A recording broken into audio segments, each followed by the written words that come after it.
Yes, doodle. जंगल में काफी देर से कोई बरसात नहीं हुई। जंगल सूख रहा था और भोजन भी खत्म हो रहा था। राजू, जंगल में बारिश न होने की वजह से जंगल सूख रहा है। हाँ राणो, जंगल में भोजन भी खत्म हो रहा है। राजू जी, हमें जल्द से जल्द किसी जंगल में जाना चाहिए। हाँ राणो, वरना सब पक्षी भूख से मर जाएंगे। राजू, हम बाकी पक्षियों के पास जाते हैं और इस मसले का हल निकालते हैं। फिर राजू और राणो सब पक्षियों को इकट्ठे करते हैं और मशवरा करते हैं। देखो पक्षियों, जंगल में बरसात न होने की वजह से जंगल सूख रहा है। हाँ राणो, हम सबको मिलकर इस समस्या का हल निकालना चाहिए। मैं तुम सबको एक मशवरा दूं? अब कल्लू हम सबको मशवरा देगा। गौरी, यहाँ सब परेशान है और तुम्हें मजाक की पड़ी है। राणो, हम सब बजरंगी के पास जाते हैं। हाँ राजू, वो सबसे अक्लमंद पक्षी है। फिर सब पक्षी इकट्ठे जंगल की दूसरी तरफ गुफा में बजरंगी के पास जाते हैं। आज सब पक्षी मेरे पास इकट्ठे कैसे आ गए? बजरंगी, आप सबसे अक्लमंद पक्षी हैं। हम सब आपसे एक मशवरा लेने आए हैं। ऐसा कौन सा काम है जिसमें तुम सबको मेरे मशवरे की जरूरत पड़ गई है? बजरंगी, जंगल में बारिश न होने की वजह से जंगल सूख गया है और भोजन खत्म हो गया है। अब हम सब पक्षी क्या करें? आज से पहले कभी ऐसा नहीं हुआ। तुम सब ऐसा करो कि सब अलग-अलग जंगल में जाओ और भोजन तलाश करो, और जिसे भोजन मिले खुद भी खाए और दोस्तों को भी खिलाए। बजरंगी जी, आपने बहुत अच्छा मशवरा दिया है। फिर सब पक्षी बजरंगी के मशवरे पर अमल करते हैं और भोजन की तलाश में निकल जाते हैं। कल्लू कौवा उड़ता है, एक जंगल में जाता है और उसे वहाँ आम का पेड़ नजर आता है। वाह, यहाँ तो मीठे मीठे आमों के बगीचे हैं। मैं ऐसा करता हूँ, यहाँ रोज आकर खा जाया करूँगा, बाकियों को नहीं बताऊंगा। कल्लू फिर वहाँ से पेट भरकर आम खाता है और वापस चला जाता है। और जब वापस जाता है तो देखता है कि सब पक्षी वहाँ पर इकट्ठे हैं।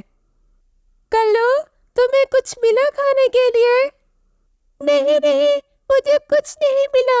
मैं भूखे पेट घूमता रहा हूँ। राजू और गौरी को 2 सेब मिले हैं। हम सबको भूख लगी है, हम सब थोड़ा थोड़ा खा लेते हैं। राणा, हम कल्लू को क्यों दें? वो कौन सा कुछ लाया है खाने के लिए? गौरी, कल्लू भी हमारा दोस्त है, हमारा फर्ज बनता है कि हम उसे खाने को दें। फिर सब पक्षी मिलकर फल खाते हैं और अपने अपने घर चले जाते हैं। अगले दिन सुबह होती है, सब पक्षी फिर भोजन की तलाश में चले जाते हैं। राणा, आज तो हमें मीठे मीठे फल मिल गए हैं। हाँ गौरी, हम ऐसा करते हैं, हम जंगल में फल ले जाते हैं, बाकी पक्षी भी हमारे साथ खा लेंगे। मैं सबको फल दूंगी, सिर्फ कल्लू को नहीं दूंगी। नहीं गौरी, बेशक वो चोर है, लेकिन है तो हमारा दोस्त ही। राणो, मैं सिर्फ आज दूंगी। फिर गौरी और राणो अमरूद लेकर जंगल में चले जाते हैं। कल्लू फिर अकेले अकेले पेट भरकर आम खा के आ जाता है। राणो, मुझे फिर आज कुछ नहीं मिला, मुझे आज फिर खाली हाथ आना पड़ा है। कोई बात नहीं कल्लू, तुम हमारे साथ खा लो, मुझे ये अमरूद मिल गए हैं।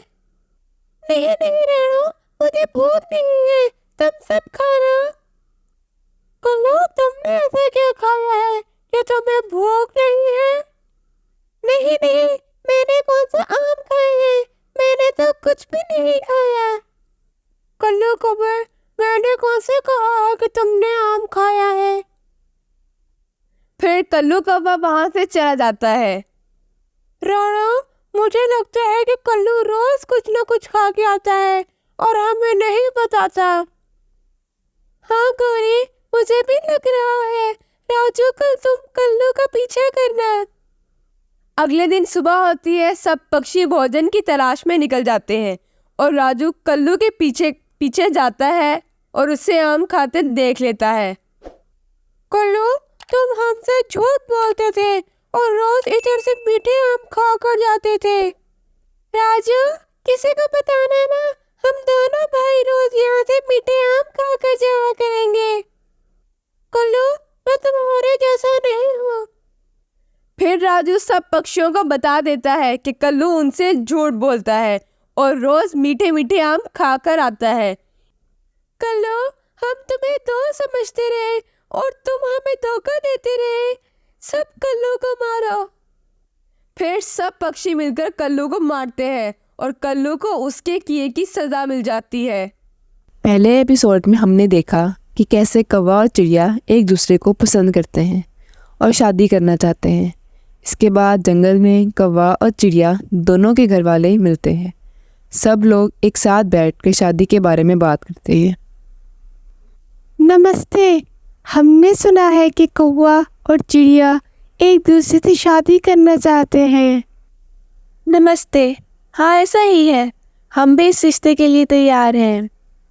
हमारी तरफ से तो कोई एतराज़ नहीं है, लेकिन कौवे के लिए एक शर्त है। शर्त? क्या शर्त है? हम चाहते हैं कि कौवा एक अच्छी नौकरी करे जिससे वो अपनी जिम्मेदारियों को पूरा कर सके। जब तक वो एक कामयाब कौवा नहीं बन जाता, हम इस रिश्ते के लिए हाँ नहीं करेंगे। पर शर्त इतनी कठोर क्यों है? मैं इस शर्त को कबूल करता हूँ। मुझे अपने प्यार को हासिल करने के लिए कुछ भी करना होगा। अगर तुम एक अच्छे और जिम्मेदार कौवे बन जाते हो तो हम चिड़िया से तुम्हारा रिश्ता पक्का कर देंगे। फिर कौवा अपने घर वालों के साथ वापस चला जाता है। अगले दिन कौवा चिड़िया से मिलने के लिए जंगल में आ जाता है। चिड़िया जी, जैसे कि तुम्हें पता है, मेरे घर वालों ने मुझसे एक शर्त रखी है। वो चाहते हैं कि मैं एक अच्छी नौकरी करूं, फिर ही वो इस रिश्ते को स्वीकार करेंगे। कौवा जी, मुझे पता है कि आप एक कामयाब कौवे बन सकते हैं। मैं ज़िंदगी के हर मोड़ पे आपके साथ खड़ी रहूंगी। धन्यवाद चिड़िया जी, मुझे समझने के लिए। मैं जल्द ही एक अच्छी नौकरी ढूंढकर अपने घर वालों को दिखाऊंगा कि मैं भी उनकी उम्मीदों पर खड़ा हो सकता हूँ। कौवा जी, मुझे भरोसा है कि आप ये सब कर सकते हैं। मैं आपसे मिलने, आपके सफल होने का इंतज़ार करूँगी। कौवा दोबारा अक्लमंद पक्षी के पास जाता है। अक्लमंद पक्षी जी, आपको याद है आपने मुझे पहले भी एक रास्ता दिखाया था। अब मेरे घर वालों ने मुझसे एक शर्त रखी है कि मैं एक अच्छी नौकरी हासिल करूं। आप नौकरी ढूंढने में मेरी कोई मदद कर सकते हैं? बेटा, तुम्हारे लिए एक अच्छी नौकरी पाना मुश्किल नहीं है। तुम्हारे अंदर वो जज्बा है जिसके लिए तुम्हें पहले खुद को यकीन दिलाना होगा। जितना हौसला और मेहनत से काम करोगे, उतनी जल्दी एक अच्छी नौकरी ढूंढ पाना मुश्किल नहीं होगा। धन्यवाद पक्षी जी, मैं अपने घर वालों को दिखाऊंगा कि मैं एक सफल कौवा बन सकता हूँ। फिर कौवा अपने घर वालों के सामने आता है। माँ, भैया, मैंने अपनी तालीम मुकम्मल कर ली है। मैं अब जल्द ही एक अच्छी नौकरी करके सफल कौवा बन जाऊंगा। हमें भी यकीन है कि तुम जिंदगी में बहुत कुछ कर सकते हो। हमने ये शर्त इसलिए रखी है ताकि तुम शादी से पहले अपनी जिम्मेदारियों को समझ सको और शादी के बाद तुम्हें कोई मसला ना हो। फिर कौवा सफल कौवा बनने के लिए अपने घर के पास के शहर चला जाता है। कौवा शहर में जाकर खूब मेहनत करता है और बहुत सारे पैसे इकट्ठा करता है और साथ ही साथ सफल और कामयाब कौवा बन जाता है। कामयाब होने के बाद कौवा बहुत सारे पैसे लेकर अपने घर आता है।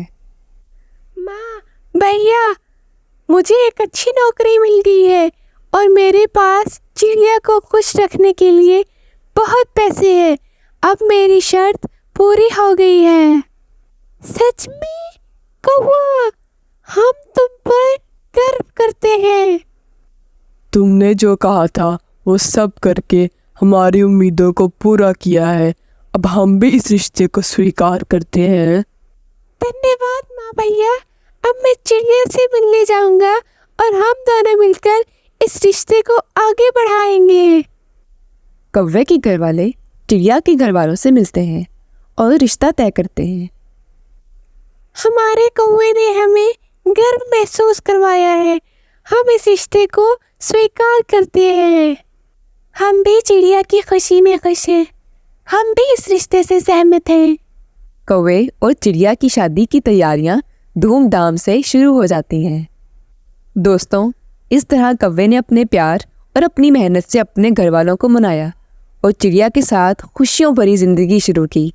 उनकी शादी में पूरी जंगल की खुशियां शामिल थीं। इस कहानी से हमें एक प्यारा सबक मिलता है कि इंसान का दिल साफ हो, उसकी नीयत सच्ची हो, तो उसके लिए कोई भी मुश्किल आसान हो जाती है।